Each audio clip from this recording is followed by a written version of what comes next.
Arizona. Arizona. That reminds me of the time... Ah! Glad you could join me on my light bulb of a thought. There was this one time that I was in the Midwest. Well, more like the Southwest. Arizona, Colorado, New Mexico. We were on a family RV trip. This was about the summer of 2002, I believe. Driving on through the United States in an RV. Type C, if anyone is specialized in the field. I don't know. So here we are driving through, and all of a sudden we come up just straightaway roads, you know? Just beautiful open fields, beautiful roads, just going perfectly straight. Here all the way down at the end of this road, about 40 miles, well not 40, I'm exaggerating, about 2 miles ahead, there's a big plateau. If anyone doesn't know what a plateau is, it's a big rock structure. You know, it's got flat sides and a flat top. Anyway, we're coming up towards it, getting closer and closer.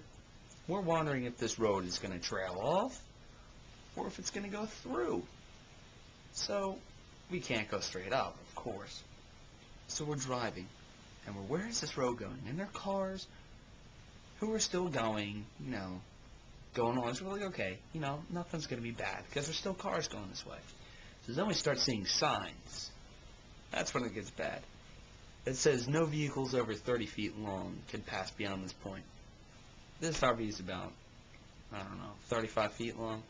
And we're driving down the road.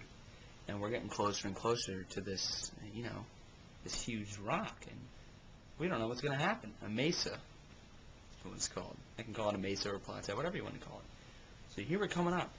And all of a sudden, faintly, we see that it's a switchback trail. For anyone who doesn't know what a switchback trail is, it's a trail that goes straight up a flat surface. So, my dad, my father, for as brave as he is, did not want to stop. So he starts going up this trail. The whole reason why we were doing this is to go hiking on a nice trail that people said was going to be beautiful sights. So here we're going up this trail, pulling up higher and higher and higher, just barely staying on the road. I mean, these tires were almost hanging over the edge of the road. So we're getting up, we're turning these really sharp turns. I don't even know how my father's getting up here, but his wheel had to go over like big bumps and stuff like that. And I'm getting a little worried, because when you look out that RV, it's a straight drop. So I'm like, Dad, I'm getting out, I'm walking. And he's like, no, you're staying in this car. And he's motivated, he's turning that wheel, he's getting up that path. And finally, after my palms are sweating, my mom's like crying, we get to the top. And we get outside, and it's a beautiful sight. We weren't even at the hiking trail yet. So all of a sudden, I run back to the RV to tell my mom something that I saw. I opened the door, I said, Mom, come out here, I want you to see something. She comes out, and here there's a woman selling jewelry on top of a mesa. An Indian selling jewelry. What? So I'm like, Mom, why don't you go up and talk to this lady? So my mom walks up to her and goes, you got any business around here, or?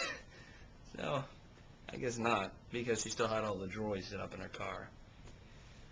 So we're driving along this mesa, looking for the hiking path.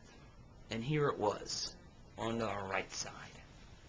We pull in, we get out, and the ranger station's there, of course, all the time. So we look for the ranger. Ranger's not there. We couldn't believe it. There's usually a ranger there, but I guess he was on a lunch break or something.